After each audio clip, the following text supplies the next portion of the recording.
अस्सलाम वालेकुम जनाब, मैं हूं आपकी होस्ट आफिया वजाहत और आप देख रहे हैं मेमन न्यूज़ चैनल। हम आपके लिए लेकर आए एक बहुत ही मालूमाती प्रोग्राम जिसको इंशाअल्लाह आप हर हफ्ते देखेंगे और बहुत कुछ सीखने को आपको मिलेगा। नाज़रीन, कभी आपने सोचा है कि लफ्ज़ ख़ास क्या है? लफ्ज़ ख़ास जब किसी भी शख्सियत या किसी भी चीज़ के साथ जुड़ जाता है तो उसको बहुत ही अहमियत का हामिल बना देता है। आज हमने जो प्रोग्राम को आपके सामने लेकर आए हैं उसका फ़ोकस भी यही है, खुसूसी बच्चे और उनकी देखभाल। खुसूसी बच्चे और उनकी देखभाल क्यों ज़रूरी है, खुसूसी बच्चों की देखभाल किस तरह की जाए, या शुरुआत में ऐसी क्या चीज़ें की जाएं कि उनको हम उन मसाइल या उन बीमारियों से बचा सकते हैं जो आगे की उम्र में उनके साथ या जो उनकी उम्र के बढ़ते होते के साथ साथ उनके सामने आ सकती हैं। तो आज हमने जो टॉपिक कवर कर रहे हैं इस प्रोग्राम में वो है नौज़ायदा बच्चे और उनकी स्क्रीनिंग, जिसको इंशाल्लाह हम इस प्रोग्राम में कोशिश करेंगे कि आपको बहुत कुछ बता सकें कि बच्चे को पैदाइश की वक्त कौन से टेस्ट की ज़रूरत होती है या कौन से डॉक्टर्स की ज़रूरत होती है या किस तरह के चेकअप्स होते हैं कि उनको हम ऐसे जांच पड़ताल कर सकें या हम ये मालूम कर सकें कि पैदाइशी तौर पे उसके अंदर कोई बीमारी तो नहीं है या जो अमवात की बढ़ती हुई शरह है उसको हम रोक सकें।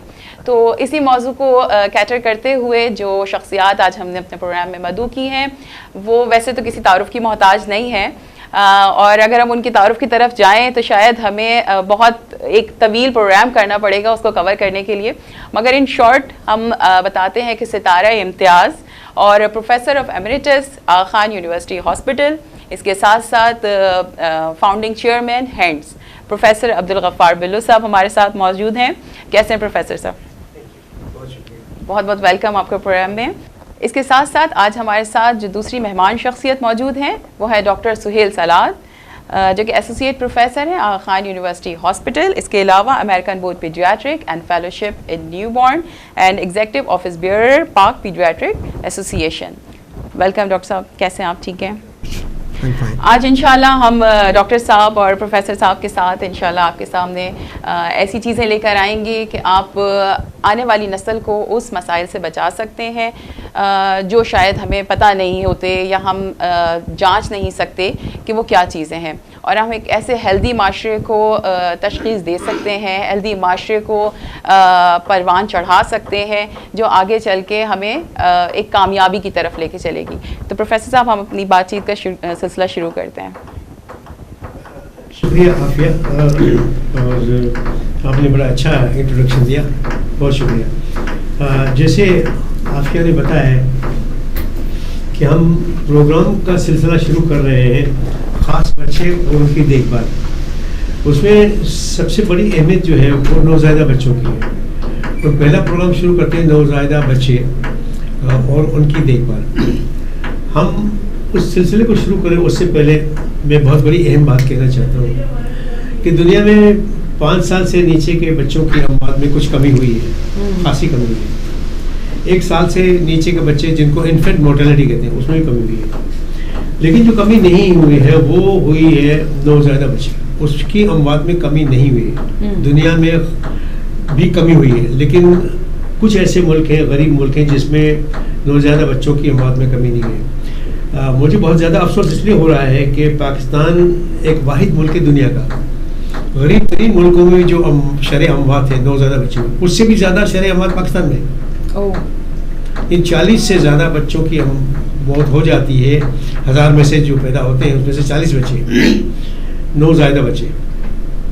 तो ये बड़ी तशवीशनाक बात है। तो इसलिए हमने आज का प्रोग्राम है वो नौज़ायदा बच्चों के लिए, और ख़ास तौर पर हमने डॉक्टर सुहेल साहब को हमने इसलिए ज़हमत दी है कि ये पाकिस्तान में माहिर तरीन नौज़ायदा बच्चों के हैं। तो हम जी डॉक्टर साहब तो स्क्रीनिंग के एक्सपर्ट हैं, हम बड़े लकी हैं। Thank you very much. हम बड़े लकी हैं। तो डॉक्टर साहब की भारत का फ़ायदा उठाते हुए हम उनसे कहेंगे कि हम आवाम की नॉलेज में तो फ़ायदा होगा ही, लेकिन हमारा भी फ़ायदा होगा आज। जी बिल्कुल क्योंकि इनको माशाल्लाह अल्लाह ताला ने इतना नवाजा है। तो हम नौज़ायदा बच्चों की स्क्रीनिंग से शुरू करेंगे कि तो मैं डॉक्टर साहब से सवाल पूछता हूँ कि क्या वजह है कि हमारे मुल्क में नौज़ायदा बच्चों की अमवात इतनी ज़्यादा है? तो पिछले 10 साल में वैसे अल्हम्दुलिल्लाह 5 साल से नीचे के बच्चों की अमवात में कमी हुई है पाकिस्तान में भी, और इन्फेंट मोर्टेलिटी जो 1 साल से नहीं उसमें भी कमी हुई है, लेकिन हमारे यहाँ पिछले 10 साल में नौज़ायदा बच्चों की अमवात में कोई कमी नहीं हुई है। तो मैं डॉक्टर साहब से अर्ज़ करता हूँ कि वो हमें थोड़ा एजुकेट करें कि ये नौज़ायदा बच्चों में कौन सी ऐसी बात है जितनी इतनी ज़्यादा अमवात पाकिस्तान में हो रही है और उसके लिए हम क्या कर सकते हैं। बिल्कुल, उसको आगे बिल्कुल। जाके ये पूछेंगे इसके लिए हम क्या कर सकते हैं। किस तरह रोका जा सकता है अमवात?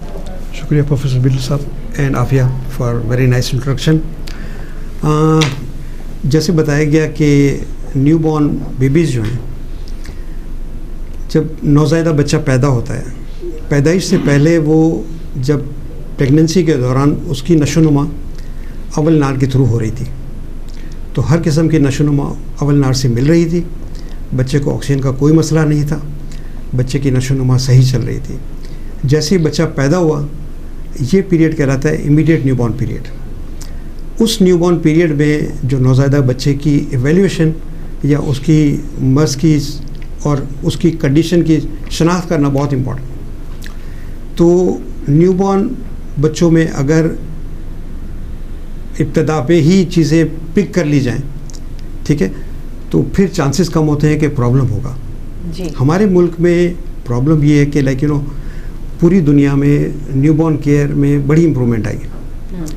न्यूबॉर्न का डेथ रेट जो है वो अगर 4 मिलियन था तो 2.5 मिलियन हो गया, मींस 40 लाख से कम हो के 25 पे आ गया, 2.5 पे आ गया। तो ये नंबर ड्रास्टिक इम्प्रूवमेंट थी। हमें भी कुछ करना चाहिए ताकि हमारी जो डेथ रेट है, जैसे प्रोफेसर बिल्लू साहब ने भी बताया कि वो जो है वो मिनिमाइज़ होनी चाहिए। तो 3 जो इम्पॉर्टेंट कंडीशंस हैं जो प्रॉब्लम करती हैं, उसमें सबसे पहली चीज़ बच्चे का पैदाइश पे सांस ना लेना। हमारे पास पेरेंट्स आते हैं, वालिदैन आते हैं बच्चे को लेके कि बच्चे ने पैदाइश के वक्त सांस नहीं लिया। ये बड़ी इंपॉर्टेंट कंडीशन है।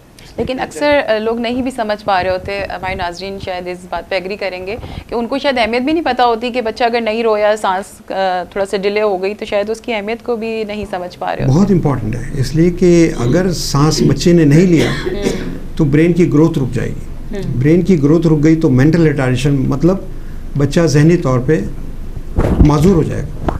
ठीक है, ये पेरेंट्स के लिए, कम्युनिटी के लिए और मुल्क के लिए एक बहुत बड़ा बोझ होगा। बहुत सारी डिसिप्लिन की सर्विसेज इन्वॉल्व होंगी उसकी केयर के लिए, कॉस्ट भी इन्वॉल्व होगी। तो क्यों ना हम प्रिवेंशन की बात करें। तो प्रिवेंशन में स्क्रीनिंग की बात भी होगी। तो बिफोर गोइंग टू स्क्रीनिंग, दूसरा इंपॉर्टेंट कॉज जो है वो है इन्फेक्शन, कि या तो बच्चे ने प्रेगनेंसी के दौरान माँ से कोई इन्फेक्शन एक्वायर किया, या ये है कि उसने इन्फेक्शन एनवायरनमेंट से, माहौल से किया, या लाइक हमारे यहाँ डिलीवरीज 80% घरों में हो रही हैं। तो घर से हेल्थ सेंटर तक पहुँचना, प्राइमरी हेल्थ सेंटर हो, secondary health centre, tertiary, time लगता है। बिल्कुल। गांव में रिमोट एरियाज़ में लोगों को एक्सेस अवेलेबल नहीं है, ट्रांसपोर्ट के मसाइल हैं, अवेयरनेस नहीं है, तो ये बच्चे पहुंच नहीं पाते। जब नहीं पहुंचेंगे तो इन्फेक्शन के चांसेस बढ़ जाएंगे। इसलिए कि एक न्यूबॉर्न बच्चा जिसको ऑक्सीजन अगर ना मिले, न्यूट्रिशन में उसको शुगर ना मिले, नशोनुमा ना मिल पाए, ये बच्चा तो सेप्टिक हो गया। सेप्टिक हो गया तो हर बच्चा जो है ऐसी जगह हो सकता है जब यहाँ सारी चीज़ें मुयसर हो।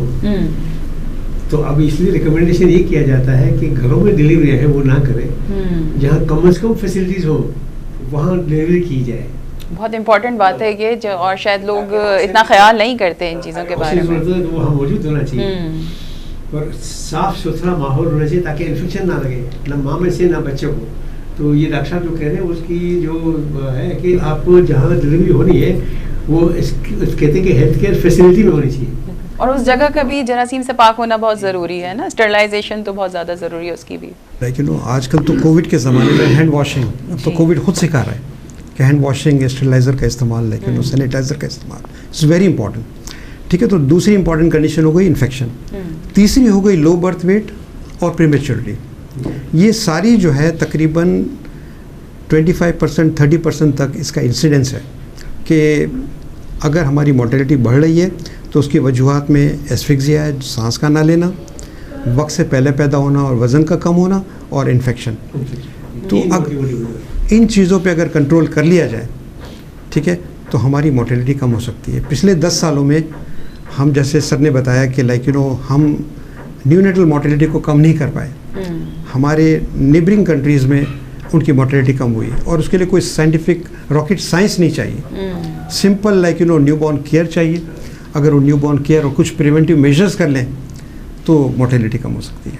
ज़बरदस्त। तो 3 चीज़ें बहुत ज़्यादा इंपॉर्टेंट हो गई, 3 चीज़ें आपने याद रखी हैं हॉस्पिटल में, एक साफ़ सुथरे इन्वायरमेंट में, और बच्चे को एक ऐसे माहौल में पैदाइश हो जहाँ पे उसको जरासीम से महफूज रखा जा सके, और उसकी सेहत और उसके वज़न का भी ख्याल करना है कि पैदाइश के वक्त कितना है। अब बच्चा पैदा हो गया तो उसको इमीडिएटली न्यूबॉर्न पीरियड में उसको असेस करना बहुत ज़रूरी है, बच्चे को चेक करना बहुत ज़रूरी है। हेल्थ केयर प्रोवाइडर उस बच्चे को चेक करे, ठीक है। और एबगार स्कोरिंग एक स्कोरिंग सिस्टम है जो बताता है कि लाइक न्यूबॉर्न की वेलबींग मीन्स कि न्यूबॉर्न कितना अच्छा है। और उसके आसान, ये बड़ा आसान तरीका है, यानी पढ़ी लिखी माँ भी समझ सकती है। अच्छा। लेकिन अगर दाई हो या मिडवाइफ हो या नर्स हो, वो तो कर ही सकते हैं, लेकिन वही ना कि डिलीवरी फैसिलिटी में हो तो ये डॉक्टर साहब जो बता रहे हैं स्क्रीनिंग, वो डॉक्टर साहब बताएंगे कि स्क्रीनिंग बड़ी आसान है, एबगार जिसको कहते हैं बड़ा आसान है, तो डॉक्टर साहब बताएंगे, हमें आज एजुकेट करेंगे। तो वर्जीनिया एबगार थी, एक लेडी थी and she was gynaecologist basically, ठीक है। रिसर्चर्स भी थी और साइंटिस्ट भी थी। तो उन्होंने ये सोचा कि लाइक हम कैसे बच्चों को असेस करें। तो उन्होंने एक एबगार स्कोर डिवाइस किया जो कि पूरी दुनिया में इस्तेमाल हो रहा है, और लाइक हर एक इस्तेमाल करता है, हर हेल्थ केयर प्रोवाइडर उसको आसानी से इवेलुएट कर सकता है। वो है APGAR एबगार स्कोर। इसका स्कोर 0 to 10 होता है। जितना अच्छा एबगार स्कोर होगा उतना बच्चा अच्छा बिहेव करेगा, उतना बच्चा माँ के साथ रहेगा, अस्पताल जाने की ज़रूरत नहीं पड़ेगी। जितना एबगार स्कोर कम होगा उतने चांसेस ये हैं कि उसको सपोर्ट की ज़रूरत पड़ेगी, बच्चा सिक होगा और उसको केयर की ज़रूरत होगी, और अगर केयर ना मिली तो ये बच्चा सर्वाइव नहीं करेगा, ये बर्डन होगा फॉर द होल कम्युनिटी। ठीक है। तो एबगार में एक ए से अपीयरेंस है, आप बच्चा लेटा हुआ है, आप बस देख के बता दें बच्चा कैसा लग रहा है, लगता कैसा है, अपीयरेंस लुक अगर उसका अच्छा लग रहा है तो मीन्स लाइक बच्चा अच्छा है, ठीक है। ऑब्जेक्टिव एविडेंस तो बाद में आएंगी, पहले आप दूर से देख के बता दें। अब उसको आप हाथ रखें और देखें उसकी पल्स कितनी है। नॉर्मल बच्चों की पल्स 120 से लेके 160 तक होती है, ठीक है। तो इस रेंज में अगर पल्स मिल जाती है इसका मतलब बच्चा, तो ये पी आ गया, पी आ गया, P is for pulse. Pulse grimaces में ये करते हैं बच्चे को, जो आप क्लीन कर रहे होते हैं तो बच्चा मुंह बनाता है, क्राई करता है, ठीक है। तो उससे पता चलता है तो उसके रिफ्लेक्सेस कैसे हैं। सही, ठीक है। APG, हाँ, जी ग्रेमिस।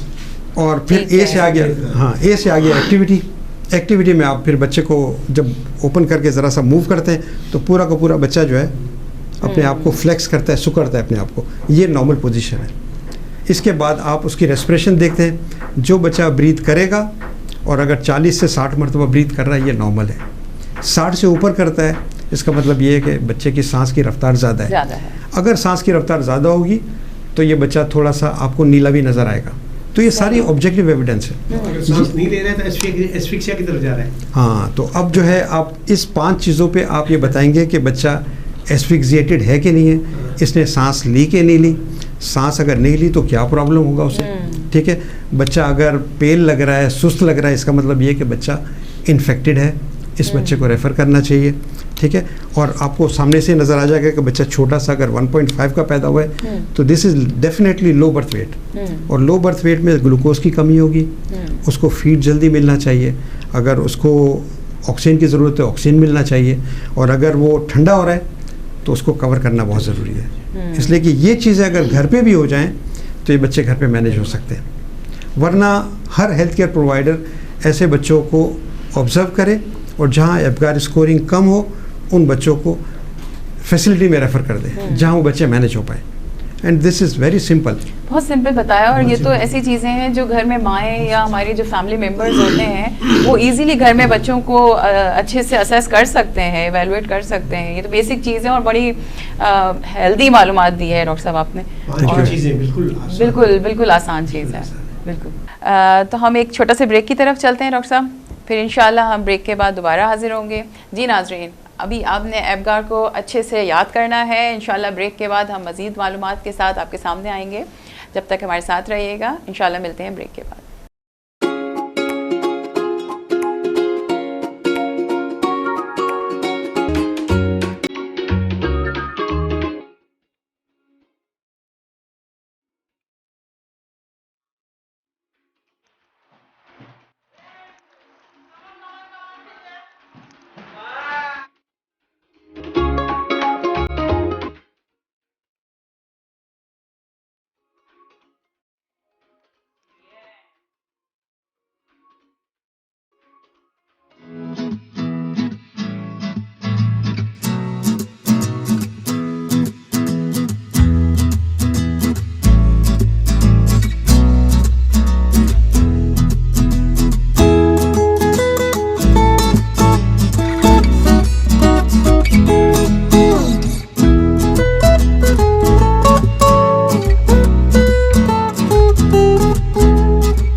जी वेलकम बैक। ब्रेक से पहले हम बात कर रहे थे एबगार स्केल के बारे में, तो हम इंशाल्लाह वहीं से बात का सिलसिला कंटिन्यू करते हैं। जी डॉक्टर साहब। तो मैं ये बता रहा था कि एबगार स्कोर जो है ना वो न्यूबॉर्न को इवेलुएट करता है, और अगर एबगार स्कोर के बेस पे इवेलुएट कर लिया तो मोस्टली बच्चे जो हैं वो माँ के साथ रहते हैं, फीड भी ले लेते हैं और घर भी चले जाते हैं। लेकिन अगर एबगार स्कोर कम हुआ, इसका मतलब ये है कि बच्चे में सांस की तकलीफ़ थी, इसकी सर्कुलेशन में थोड़ा सा मसला था, खून का दौरानिया सही नहीं था, एक्टिविटी स्लो थी, तो ऐसे बच्चे को सपोर्ट की ज़रूरत होती है और ऐसे बच्चे को फैसिलिटी में मूव करना चाहिए, रेफ़र करना चाहिए, उस जगह भेजना चाहिए जहाँ उसका मुकम्मल इलाज हो सके। तो डॉक्टर साहब ये जो एबगार स्केल आप बता रहे हैं, तो इसमें एबगार में अपीयरेंस, पल्स, एक्टिविटी, इन तमाम चीज़ों को ही एक्यूरेटली होना चाहिए। मतलब कोई भी एक चीज़ अगर अपनी लेवल से कम होगी तो इट्स मीन के बच्चे में कोई मसला है। उसकी ग्रेडिंग होती है, 0 to 2 ग्रेड करते हैं। ओके। 0 मीन्स लाइक अगर बच्चे ने ब्रीदिंग नहीं करी, सांस नहीं लिया, तो स्कोर 0 हो गया। 0 हो गया मीन्स लाइक अगर सांस नहीं हुआ तो हार्ट बीट भी शायद नहीं होगी और बच्चा सर्वाइव नहीं किया। लेकिन अगर ब्रीदिंग जो है 1 के स्कोर पे आ रही है, इसका मतलब ये है कि इस बच्चे ने सांस सही नहीं लिया, ये बच्चा नीला होगा, इसकी सर्कुलेशन भी मुतासिर होगी, इसकी एक्टिविटी भी मुतासिर होगी, ये बच्चा जो है ये रेफ़र होगा। इस बच्चे को आप घर पे मैनेज नहीं कर सकते, इस बच्चे को अस्पताल भेजना होगा, वहाँ उसकी ट्रीटमेंट होगी। अगर घर पे रखने का चांस लिया तो ये बच्चा जो है जहनी तौर पे माजूर हो जाएगा। इसलिए ज़रूरी है कि जिस बच्चे की सांस में मसला है उसको इमीडिएट सांस दी जाए और ऑक्सीजन दे के उसको रेफ़र किया जाए। ऑक्सीजन अवेलेबल है तो ठीक है, अगर नहीं तो मुंह से सांस भी दिया जा सकता है ताकि उसको ऑक्सीजन मिल जाए। 1 मिनट गोल्डन मिनट कहलाता है। अगर 1 मिनट में बच्चे को आपने अच्छी तरह असेस कर लिया, बच्चे की कंडीशन की शनाख्त हो गई और बच्चे को सपोर्ट मिल गया, ये बच्चा अच्छा हो जाएगा। तो इसीलिए कहते हैं कि पहले मिनट में आप बच्चे को असेस करके उसको इंटरवीन करें। 5 मिनट के अंदर एबगार स्कोर में आप डिसाइड करेंगे कि बच्चा यहाँ रहेगा माँ के साथ या बच्चा रेफ़र होगा, इसको ऑक्सीजन की ज़रूरत है, इसको वेंटिलेशन की ज़रूरत है, इसको फर्दर केयर की ज़रूरत है। थोड़ी सी एहतियात जो है एक ज़िंदगी बचा सकती तो है। Prevention is better than cure. एहतियात इलाज से बेहतर है, और यही टॉपिक आज हमारा है और इसी पे हम इंशाल्लाह और भी डिस्कस करते रहेंगे। जी प्रोफेसर। मेरा ख्याल है इसके ऊपर बड़ी अच्छी गुफ्तगू हुई एबगार के ऊपर और बहुत ज़रूरी था। अब हम आ जाते हैं नौज़ायदा बच्चे जो अच्छी कंडीशन में उनकी स्क्रीनिंग कौन सी बीमारियों की ज़रूरी है, ताकि पहले हफ्ते में ही हमें पता चल जाए कि नौज़ायदा बच्चों में कौन सी ऐसी चीज़ें हैं जिनको हम शुरू से ही पिकअप करके इनका इलाज करें ताकि आगे जाके उनको कोई मसाइल ना हो। तो स्क्रीनिंग का प्रोग्राम दुनिया में बहुत आगे बढ़ चुका है, तो हमारे पास चूँकि सुहेल साहब हैं तो वो हमें उस पर हमें एजुकेट करेंगे कि नौज़ायदा बच्चों की स्क्रीनिंग क्या होती है, आजकल दुनिया कहाँ पहुँची हुई है, पाकिस्तान में हम कहाँ हैं और उन स्क्रीनिंग में हम क्या क्या कर सकते हैं। ओके, न्यूबॉर्न स्क्रीनिंग जो है ना वो एक हेल्थ स्क्रीनिंग प्रोग्राम है। हेल्थ स्क्रीनिंग प्रोग्राम मतलब ये है कि आप कुछ चीज़ों को स्क्रीन कर लेते हैं जो बीमारी नज़र नहीं आ रही, लेकिन अगर उसका कोई टेस्ट कर लिया जाए और अगर वो चीज़ बीमारी उस टेस्ट में नज़र आ जाए और उसका कबल वक्त जो है उसका इलाज कर लिया जाए तो मुस्तकबिल की पेचीदगियों से बचा जा सकता है। ठीक है ना, तो ये वेरी इंपॉर्टेंट। तो western part of the world, दुनिया में हर जगह न्यूबॉर्न स्क्रीनिंग शुरू हुई। अमेरिका, यूरोप वगैरह में तो 25 तक टेस्ट होते हैं। अच्छा। ठीक है, और मिडल ईस्ट में भी रेफरल सेंटर्स बना दिए गए जहाँ हर किस्म के ब्लड टेस्ट जो हैं जमा होते हैं और वहाँ से उनका डेटा कलेक्ट किया जाता है। तो अमेरिका का डेटा भी मौजूद है, यूरोप का डेटा भी मौजूद है, मिडल ईस्ट का भी डेटा मौजूद है। हमारा अपना एरिया इज़ लैकिंग, हमारे पास डेटा इतना नहीं है। हमारे कुछ इंस्टीट्यूट्स ने इस पे काम किया, थायराइड के स्क्रीनिंग पे काम किया, कंजेनिटल एड्रिनल हाइपरप्लेजिया, 2 कंडीशंस हैं, हार्मोनल, एक थायराइड है, एक एड्रिनल ग्लैंड के हार्मोन्स होते हैं जो आपको स्ट्रेस में हेल्प करते हैं। वो हार्मोन की इवैल्यूएशन शुरू हुई है अभी, लेकिन अभी इब्तदाई मराहिल में है। हर इंस्टीट्यूट ने अपने अपने डेटा प्रेजेंट तो किए हैं, लेकिन हमारे पास एक ग्लोबल नंबर नहीं है पाकिस्तान का कि वेयर डू वी स्टैंड, हमारे पास कितना बड़ा बर्डन है हाइपोथायराइडिज्म का और कितना बर्डन हमें नज़र आ रहा है कंजेनिटल एड्रिनल हाइपरप्लेजिया का। और भी बहुत सारी कंडीशंस हैं, मेटाबॉलिक कंडीशंस हैं, हार्मोनल कंडीशंस हैं, ब्लड की कंडीशंस हैं जिसकी स्क्रीनिंग की जा सकती है। मैं सर से डिस्कस कर रहा था कि जॉन्डिस भी स्क्रीन होना चाहिए, ठीक है, हेयरिंग स्क्रीन भी होनी चाहिए। हम तो ज़्यादा बहुत लाइटली लेते हैं जॉन्डिस को कि कुछ नहीं है, हर बच्चे को हो जाता है पैदाइश के वक्त, नॉर्मली इसी तरीके से होता है। अब वो ये बच्चा पीला लगता है जी, बच्चा पीला लगता है, लेकिन आपने पीला लगा और बच्चे को मैनेज नहीं किया, टेस्ट नहीं करवाया, आपको पता ही नहीं चलेगा। 20 से ऊपर का बिलिरुबिन चला गया, उसने उसका ब्रेन डैमेज कर देना, ब्रेन डैमेज हो गया और उसके बाद उसकी हेयरिंग का मसला। तो ये बच्चा तो पीलिए में ये मसला है ना, जैसे डॉक्टर साहब बता रहे हैं कि अब हम स्क्रीन नहीं करेंगे, इसका टेस्ट नहीं करेंगे, हमें पता नहीं चलेगा कि 20 है या 25 है। बिल्कुल। लेकिन किसी लेवल से ऊपर पड़ गया तो फिर तो ब्रेन में जमा हो जाएगा, ब्रेन में जमा कर तो ब्रेन की माजूरी हो जाएगी, जहनी तो ये पीलिए को हम इस तरह ना समझें कि पीलिए तो सब बच्चों को होता है, ज़रूर होता है सब बच्चों को, लेकिन किस लेवल से ऊपर गया है तो फिर वो बच्चे को नुकसान करेगा, फिर उसके लिए एहतियात और उसके इलाज की बहुत शदीद ज़रूरत है। सो इट्स वेरी इंपॉर्टेंट, इसलिए कि फिर हेयरिंग डेफिसिट हो जाएगा। तो बच्चा जब सुन नहीं सकेगा तो बोल नहीं सकेगा, बोल नहीं सकेगा तो स्कूलिंग मुतासिर होगी। जब आपके पास एक्सप्रेशन ही नहीं है तो आप माजूर हो गए ना। तो इसलिए ज़रूरी है कि हेयरिंग आप इस जॉन्डिस भी चेक होना चाहिए, ठीक है, बच्चों की अलग से हेयरिंग भी होनी चाहिए। हेयरिंग दुनिया में हो रही है, पाकिस्तान में नहीं हो रही।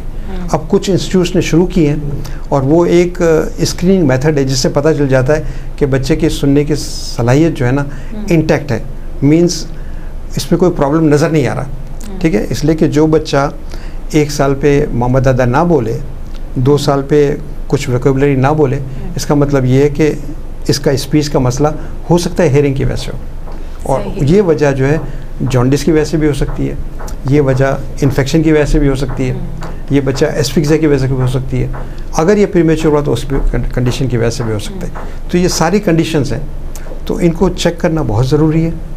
अगर चेक करते रहेंगे, ठीक है, तो हम लोड को कम कर देंगे। लोड कम कर देंगे तो जैसे बात हो रही थी कि इन्फेंट अंडर 5 मोर्टेलिटी तो कम हुई, इन्फेंट मोर्टेलिटी भी कम हुई, लेकिन न्यूनेटल मोर्टेलिटी कम नहीं हुई।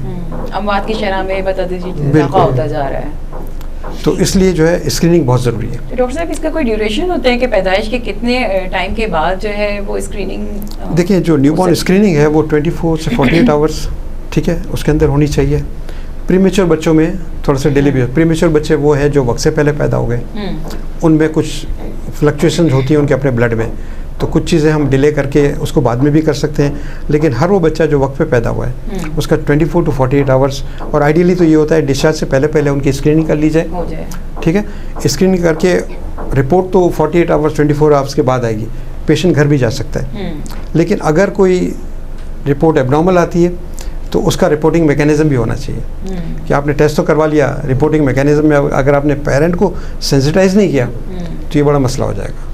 तो होना ये चाहिए कि आप टेस्ट करवाने से पहले आप पेरेंट्स को कॉन्फिडेंस में लें, बल्कि ये तो पार्ट होना चाहिए जब एंटीनेटल क्लिनिक्स में माएँ आती हैं तो एंटीनेटल क्लिनिक में ये आपके फोल्डर में शामिल होना चाहिए कि आपके बच्चे का ये test as a newborn screening होगा और इसको हम फॉलो करेंगे आफ्टर अ वीक क्लिनिक में, ठीक है, इसलिए कि टेस्ट टाइम लेते हैं, ठीक है। तो ये अवेयरनेस बहुत ज़रूरी है।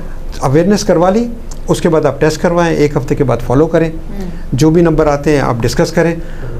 एक बच्चा भी अगर किसी एबनॉर्मलिटी के साथ पिक हो जाएगा और उसको आपने मैनेज कर लिया, दैट्स लाइक आपकी निजात के लिए काफ़ी है, मतलब आपने एक इंसानियत को बचा लिया। बिल्कुल। तो इट्स वेरी इंपॉर्टेंट, तो कुरान में आए कि इंसानियत को बचा लिया आपने, एक इंसान को बचा के, ज़िंदगी भर की मौजूद से बच गया वो। बिल्कुल। तो दिस इज़ वेरी इंपॉर्टेंट। तो screening is like sort of I don't know, it's सदका जारिया और whatever, it's not to be quoted here. अगर सर कहते तो इसको डाल देना फिर कि स्क्रीनिंग जो है हो सकता है सदका जारिया हो, कि आप एक बड़ी नेकी कर रहे हैं और एक बच्चे में जो हिडन कोई प्रॉब्लम है उसको आपने टेस्ट के ज़रिए रिट्रीव आउट किया, उसको निकाला और उस बेस पे उसको मैनेज किया। अब ये बच्चा इंशाल्लाह माशरे में बाकी बच्चों की तरह नॉर्मल बिहेव करेगा। लेकिन हमारे यहाँ तो ये है ना कि नॉर्मल डिलीवरी को हम बहुत लाइटली ले रहे होते हैं। नॉर्मली ये होता है कि पैदाइश के हम कोशिश होती है कि 4-5 घंटे बाद हम घर चले जाएं और हमें लगता है कि टेस्ट की ज़रूरत ही नहीं है, किसी भी स्क्रीनिंग की ज़रूरत नहीं है। तो शायद ये थोड़ी सी जो हमारी अवॉइड जो हम कर रहे होते हैं, इग्नोर कर रहे होते हैं इस चीज़ को, तो ये एक बहुत परेशानी का बायस बन सकता है। परेशानी का बायस इसलिए हो सकता है कि कुछ चीज़ें ऐसी हैं जो पहले हफ्ते में या पहले महीने में डिटेक्ट ना हो तो वो बच्चा अगर ज़िंदगी गुजारता भी है तो वो बड़ी एबनॉर्मल ज़िंदगी गुजारेगा। जैसे थायराइड है, अगर थायराइड को हमने पहले हफ्ते में ही ना पकड़ा और उसको हमने थायराइड देना ना शुरू किया तो ज़िंदगी भर की इसको जहनी माजूरी हो जाएगी।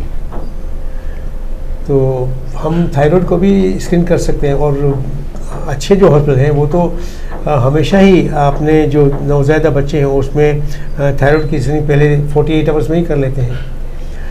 तो ये बहुत ज़रूरी है कि थायराइड की स्क्रीनिंग ना हुई और उसके बाद में पता चला, अगर 1 महीना या 6 महीने के बाद पता चला कि इसमें थायराइड की कमी है, तो डैमेज इज़ ऑलरेडी डन, नुकसान हो चुका है ऑलरेडी।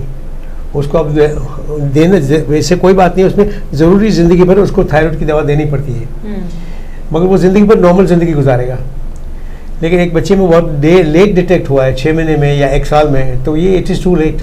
ज़ाहिर है जितना डिले होगा उसमें दाखिल की वजह से जो है वो इलाज में भी। और जैसे डॉक्टर साहब ने बताया कि 25-30 टेस्ट होते हैं दुनिया भर में, हमारे यहाँ तो न्यूबॉर्न स्क्रीनिंग में कुछ हो ही नहीं रहा है कुछ खास ग़िज़ाएँ उनको देनी पड़ती है, जैसे मेटाबॉलिक डिसऑर्डर है वो भी स्क्रीनिंग हो सकती है इनकी।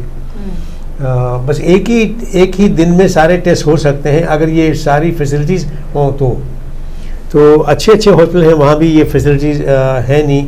जो फैसिलिटीज़ अब हम ये प्रोग्राम भी इसीलिए कर रहे हैं, बिल्कुल, कि आगाही हो कि भाई ये अच्छे हॉस्पिटल हैं वो तो प्रोवाइड करें, अपने नौज़ायदा बच्चे उनके यहाँ जो पैदा होते हैं उनकी स्क्रीनिंग का वो दें। बहुत कम काम हो रहा है और मेमन न्यूज़ तो मतलब बहुत शुक्रगुजार है मैं खुद पर्सनली कि इतने सेंसिटिव टॉपिक को लेके, इतने अहम टॉपिक को लेके जो है इन्होंने एक प्रोग्राम को तरतीब दिया है।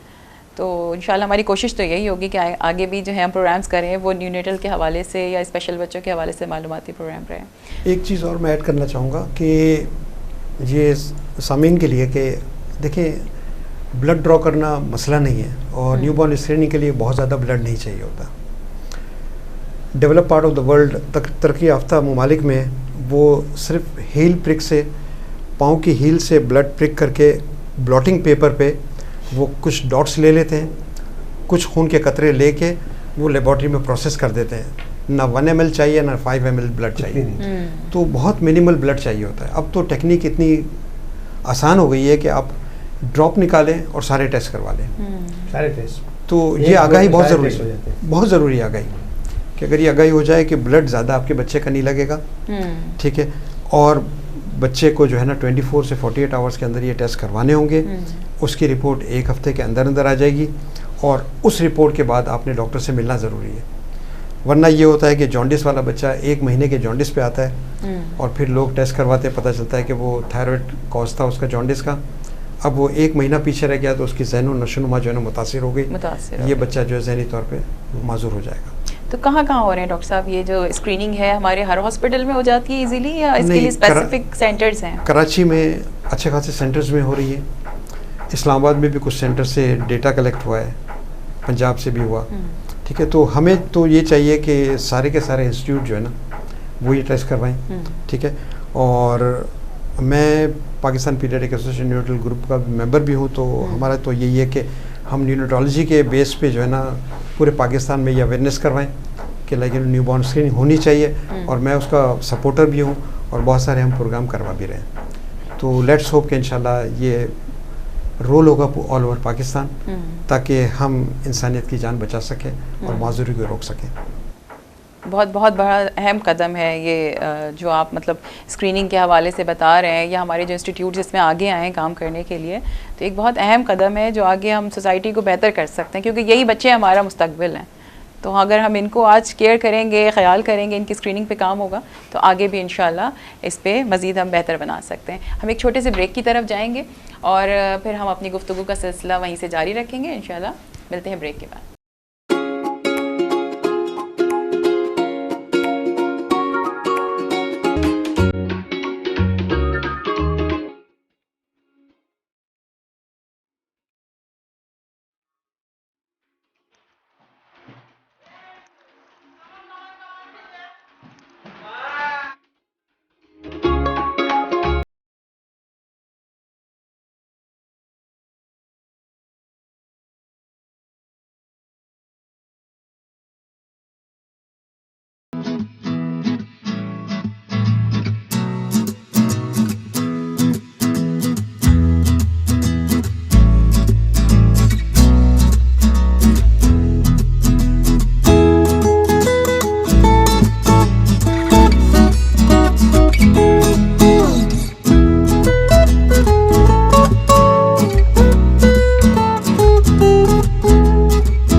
Welcome back. ब्रेक से पहले हम बात कर रहे थे कि हमारे पास कौन सी जगह हैं या कौन से ऐसे इंस्टीट्यूट्स हैं, हॉस्पिटल्स हैं, सेंटर्स हैं जहाँ पे हम अपने बच्चों को ले जा सकें, वहाँ पे हम स्क्रीनिंग करवा सकें। तो डॉक्टर साहब भी, डॉक्टर सुहेल और डॉक्टर गफ़ार बिलू जो हैं, हम उनसे कहते हैं कि इसको कंटिन्यू करें और हमें बताएं कि हम इसमें और क्या बेहतरी ला सकते हैं या कौन से इदारे हैं जो रिलायबल टेस्ट कर रहे हैं, क्योंकि ये भी एक बड़ा मसला है कि स्क्रीनिंग के नाम पे भी प्रॉपर स्क्रीनिंग नहीं हो रही है बहुत सारी जगहों पे। जी डॉक्टर साहब। उस सिलसिले में ये कि अगर जैसे थायराइड की स्क्रीनिंग कर रही है तो थायराइड की स्क्रीनिंग तो किसी भी लैब से हो सकती है। 24 to 48 आवर्स, 24 से 48 घंटे के अंदर जो है वो टेस्ट होना चाहिए। सिंपल ब्लड लिया जाता है और ये टेस्ट जो है उसकी रिपोर्ट 24 घंटे में आ जाती है। किसी भी लैब से करवा सकते हैं। और कराची में कुछ इदारे ऐसे हैं, अस्पताल, जो ये टेस्ट कर रहे हैं बाकायदगी से। अच्छा। और वो अपना डेटा भी पब्लिश कर रहे हैं। पंजाब में भी डेटा पब्लिश हुआ, इस्लामाबाद सेंटर में भी नहीं हुआ। तो इन सारे एरियाज़ में लोगों ने अपना अपना डेटा कलेक्ट तो किया, लेकिन डेटा कलेक्ट करने के बाद ये जो है ना, आपका डेटा जो है एक पर्टिकुलर इंस्टीट्यूट बेस्ड है। ये रीजनल भी नहीं है, ग्लोबल भी नहीं कह सकते पाकिस्तान का। हमें पाकिस्तान का डेटा चाहिए होगा, उसके लिए हमें हर एरिया से कुछ सैंपल चाहिए होंगे ताकि हम कह सकें कि हाँ ये हमारे नंबर है। इस वक्त जो हमारे नंबर आ रहे हैं वो दुनिया से डिफरेंट है, तो हमें नहीं पता कि वेयर डू वी स्टैंड, कि हमारे नंबर रियल नंबर क्या हैं। तो इसलिए होना ये चाहिए कि थायराइड की स्क्रीनिंग हर जगह होनी चाहिए, हर न्यूबॉर्न बच्चे की होनी चाहिए। जो इंस्टीट्यूट बेस्ड हो सकते हैं वो इंस्टीट्यूट बेस्ड करवाएं, जो नहीं डिलीवरीज होती हैं, जहाँ छोटे मेडिकल सेंटर हैं जहाँ डिलीवरीज हो रही है, टेस्ट की फैसिलिटीज़ नहीं है, वो रेस्पेक्टिव लैब्स में जाके करवा सकते हैं। बहुत सारी रिकग्नाइज लैब्स हैं, उनसे वो टेस्ट करवाया जाता है। ठीक है, तो सिंपल सा टेस्ट है, वो टेस्ट करवा के इवेलुएट करवाएं और देखें कि थायराइड का स्टेटस क्या है। इस तरह हमें बर्डन पता चलेगा और उस बर्डन के हिसाब से फिर हम कह सकते हैं कि हमारे यहाँ इतना प्रॉब्लम है और इसको इस तरह मैनेज किया जा सकता है। ठीक है, जैसे मैंने पहले भी कहा कि लेकिन एक बच्चे की भी जान बचा ली ना तो पूरी इंसानियत के लिए काफ़ी है। तो मकसद ये है कि कोशिश होनी चाहिए कि देखिए, न्यूबॉर्न स्क्रीन में होता ही है कि बच्चे में अलामत कोई नहीं होती, लेकिन हिडन प्रॉब्लम है, छुपी हुई प्रॉब्लम है, जो किसी वक्त 1 हफ्ते, 15 दिन, 1 महीने, 2 महीने, साल में नज़र आएंगे। उसको स्क्रीनिंग से आप जल्दी पिकअप कर लेंगे तो लाइफ उसकी आसान हो जाएगी। तो मेरा मशवरा ये है कि न्यूबॉर्न स्क्रीनिंग हर बच्चे की होनी चाहिए। ठीक है, शुरू थायराइड से ही करें, उसके बाद हार्मोनल इवेल्यूएशंस भी आएंगी, फिर उसके बाद हीमोग्लोबिन के इवेल्यूएशंस भी आएंगी, हियरिंग इवेल्यूएशंस भी हैं, जॉन्डिस को भी चेक किया जा सकता है। तो ये सारी इवेल्यूएशन ज़रूरी है और होनी चाहिए। WMO इसमें बहुत अहम रोल प्ले कर रहा है, empowering through inclusion program run कर रहे हैं, जिसमें वो इस तरह के मसाइल से स्क्रीनिंग और इन तमाम चीज़ों को एक जगह पे गैदर करके उसको टेस्ट वगैरह करवा रहे होते हैं। हाँ, इसलिए अगर हर एक जो है ना अपने एरिया में काम करता रहेगा तो इंशाल्लाह हमारे पास एक नेशनल डेटा होगा जिसमें हम कह सकते हैं कि वेयर डू वी स्टैंड, हमारी न्यूबॉर्न स्क्रीनिंग में हमारे क्या प्रॉब्लम्स हैं और हम उसको कैसे मैनेज कर पाएंगे। वरना तो यही होगा कि मोर्टेलिटी वही 40/1000 लाइफ बर्थ जो है मोर्टेलिटी है, वो अगले 10 साल में भी ये आएगी, इसलिए कि हम बहुत सारी चीज़ें जो है वो डायग्नोज नहीं कर पाएंगे। पहले यही होता था ना कि हर बच्चा वो लेबल कर देते थे कि सेप्सिस से मर गया या सांस ना लेने की वजह से मर गया, पता चला उससे कोई मेटाबॉलिक प्रॉब्लम था, वो तो डायग्नोस ही नहीं हुआ। तो हमारी 3 ही कैटेगरीज रही। तो इसलिए ज़रूरी है कि जिस तरह साइंस एडवांस कर रही है, हम CT स्कैन से MRI गए, MRI से MRI से गए, लेकिन आप हाई मोडेलिटी में जो है ना इन्वेस्टिगेशंस करवा रहे हैं। तो newborn screening is one of the part. अच्छा डॉक्टर साहब, एक चीज़ मैं पूछना चाहूँगी, क्या अभी कोविड का जो सिनेरियो चल रहा था, क्या न्यूबॉर्न स्क्रीनिंग में उसमें के भी कोई टेस्ट शामिल होते हैं या वो उसी में कवर हो जाता है, रेस्पिरेटरी रेट और इन तमाम चीज़ों में? उमूमन जो है वो अगर माँ में भी कोविड होना तो बच्चों में इतना कोविड नहीं देखा गया। कोविड अगर माँ से बच्चे में ट्रांसफ़र भी हुआ तो बच्चों में ज़्यादा प्रॉब्लम नज़र नहीं आई। तो न्यूबॉर्न बच्चों में इतना प्रॉब्लम नहीं है। सही, क्योंकि ये बहुत आजकल माओं के दिमाग में ये सवाल चल रहा है कि ऐसा तो नहीं है कि जो नौज़ायदा बच्चा है उसके अंदर भी उसके जरासीम मौजूद हों या उससे कोई इफेक्ट। अब तो WHO की रिकमेंडेशन आ गई ना कि Covid positive mother aseptic precaution के साथ बच्चे को हैंडल कर सकती है, फीड भी करवा सकती है। अब तो माँ को वैक्सीन लगाने की भी इंडिकेशंस आ गई। तो ये तो सारे रूटीन्स चल रहे हैं। तो न्यूबॉर्न इज़ वेल प्रोटेक्टेड। चलें, बहुत कुछ आज आप लोगों ने लर्न कर रहे हैं, बहुत कुछ सीख रहे हैं। तमाम माएँ जो इस प्रोग्राम को देख रही होंगी वो आगे ख्याल करेंगी अपने अपने घर में या अपने रिश्तेदारों में इर्द गिर्द कोई भी इस तरह की ख़वातीन जिनके यहाँ छोटे बच्चे हों या जिनके यहाँ न्यू बॉर्न हों, तो उनको भी आपने गाइड करना है, उनको ये हमारा जो WMO का मेमन न्यूज़ चैनल का जो मैसेज है ये उन तक पहुँचाना है कि किस तरीके से हमने नौज़ायदा बच्चों की देखभाल करनी है। जी डॉक्टर साहब। जी, आज के मौजू पे बड़ी अच्छी गुफ्तगू रही माशाल्लाह, और आवाम को तो ज़ाहिर है कि काफ़ी सीखने को मिला होगा। मुझे भी नौज़ायदा बच्चों के मुताबिक काफ़ी सीखने को मिला है कि भाई इनकी मेहरबानी आज वक्त निकाल के आए सुहेल साहब। इसमें कुछ मसाइल और भी हैं जो हम आगे जाके बात कर सकते हैं। जैसे सुहेल साहब ने बताया कि 25-30 ऐसे मसाइल हैं जो न्यूबॉर्न की स्क्रीनिंग में आते हैं, जिनको मेटाबॉलिक डिसऑर्डर कहते हैं। वो बायोकेमिकल मसले होते हैं। बच्चा जिन ग़िज़ा को मेटाबोलाइज नहीं कर सकता, हज़म नहीं कर सकता, तो हमारी 3 मोटी मोटी चीज़ें होती हैं ग़िज़ा में। कार्बोहाइड्रेट जिसको निशास्ता कहते हैं, प्रोटीन जिसको लहमियात कहते हैं, और फ़ैट जिसको चर्बी कहते हैं। तो इन तीनों को हज़म करने की हमारे अंदर क़ुव्वत होनी चाहिए, मेटाबोलाइज करने की क़ुव्वत होनी चाहिए। तो उसके मुख्तलिफ़ किस्म के एंजाइम होते हैं, तो वो कुछ बच्चों में कम होते हैं, वो पैदाइशी होते हैं। इसको कहते हैं इनहेरिटेड मेटाबॉलिक डिसऑर्डर्स। तो इनहेरिटेड मेटाबॉलिक डिसऑर्डर एक बहुत बड़ा सब्जेक्ट है। अब उसकी अवेयरनेस पाकिस्तान में है नहीं, और उसके स्पेशलिस्ट भी बहुत कम है। तो लेकिन हमने इसकी अवेयरनेस क्रिएट करने के लिए हमने एक सोसाइटी बनाई है। वो सोसाइटी काम इसी पे करे भी, इनहेरिटेड मेटाबॉलिक डिसऑर्डर्स पे। तो हम ये चाहते हैं कि ये एक सब्जेक्ट है इनहेरिटेड मेटाबॉलिक डिसऑर्डर, उसकी स्क्रीनिंग, उसके ऊपर एक अलग से प्रोग्राम हो, वो उसके स्पेशलिस्ट हो, वो हमें आके बताएं कि इनहेरिटेड मेटाबॉलिक डिसऑर्डर्स क्या होते हैं। तो उसकी रोकथाम के लिए या उसको डायग्नोज करने के लिए या उसको इलाज करने के लिए क्या चाहिए। तो उसमें खुसूसी ग़िज़ा होती हैं जो मुश्किल भी होती हैं, महंगी भी होती हैं, लेकिन ज़ाहिर है कि हमारा फ़र्ज़ है कि हमारे नौज़ायदा बच्चे हैं उसमें हम डिटेक्ट करके उनको दे ये इलाज, ताकि वो भी माजूरी से बच जाएँ। वरना ये भी इतनी ख़राब बीमारियां हैं, उनसे भी आगे जाके बच्चा बहुत माजूर हो जाता है, और ज़ाहिर है कि इन बीमारियों का बर्डन बढ़ेगा तो पाकिस्तान एक गरीब मुल्क इन सारी बर्डन को उठा नहीं सकता है। और फिर ये कि चूँकि फैसिलिटी नहीं है, तो वो माएँ, वो माँ बाप जिनका बच्चा इस बीमारी से में मुब्तला है, वो बेचारे दर दर की ठोकरें खाते हैं। वो मुश्किल से जब सही जगह पे पहुँचते हैं तो इट्स टू लेट, बहुत देर में पहुँचते हैं। तो इंशाल्लाह हम इन चीज़ों को भी कवर करेंगे। लेकिन आज का प्रोग्राम माशाल्लाह बड़ा अच्छा रहा और हमें काफ़ी सीखने को मिला। मुझे उम्मीद है कि आवाम को इससे बहुत सीखने को मिला होगा। और आपने देखा कि एफगार स्कोर कितनी आसान चीज़ है, सब बच्चों का हक है, जो पैदा हुआ इस बच्चे का हक है, उसको एफगार स्कोर ज़रूर होना चाहिए। और मैं कहता हूँ कि थायराइड की स्क्रीनिंग हर बच्चे का हक है।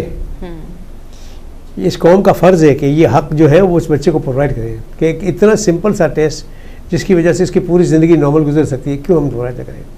तो इन चंद अल्फाज के साथ मैं आपका और आपका शुक्रिया अदा करता हूँ कि आज के प्रोग्राम के लिए बहुत शुक्रिया। Thank you so much doctor Suhail Salat, thank you, बहुत शुक्रिया आपका अब्दुल गफ़ार बिल्लू साहब कि आपने इतना कीमती टाइम में से हमारे लिए एक टाइम निकाला और काफ़ी ऐसी मालूमात दी जो शायद माओं को या फैमिलीज़ को उसके बारे में नहीं पता है। छोटी छोटी सी चीज़ें हैं बट हम उसको इग्नोर कर देते हैं, हम दूसरे मसाइल को शायद ज़्यादा फोकस कर लेते हैं। तो जी नाजरीन, आपकी क्या राय है आज के प्रोग्राम के बारे में? आपको कैसा लगा हमारा प्रोग्राम? आपने कुछ सीखा, कुछ नया एफगार स्कोर के बारे में बहुत कुछ डॉक्टर सुहेल सलात ने आपको बताया, ख़ुराक के बारे में और स्क्रीनिंग के बारे में डॉक्टर बिल्लू साहब ने आपको बहुत कुछ बताया। तो हम अगर थोड़ी सी एहतियात करेंगे तो हमारे बच्चे एक अच्छी सेहतमंद ज़िंदगी गुजार सकेंगे और हम एक ऐसे माशरे को तश्कील दे सकेंगे जो आगे बढ़ के हमारे मुल्क को तरक्की देगा। WMO एम्पावरिंग थ्रू इंक्लूजन और मेमन न्यूज़ चैनल ने मिल के जिस प्रोग्राम को तरतीब दिया है, हमारी कोशिश होगी इसमें हम अगले प्रोग्राम्स में भी आपके सामने ऐसे गेस्ट को लेकर आएँ जो आपको बहुत हेल्दी मालूमात दे सकें।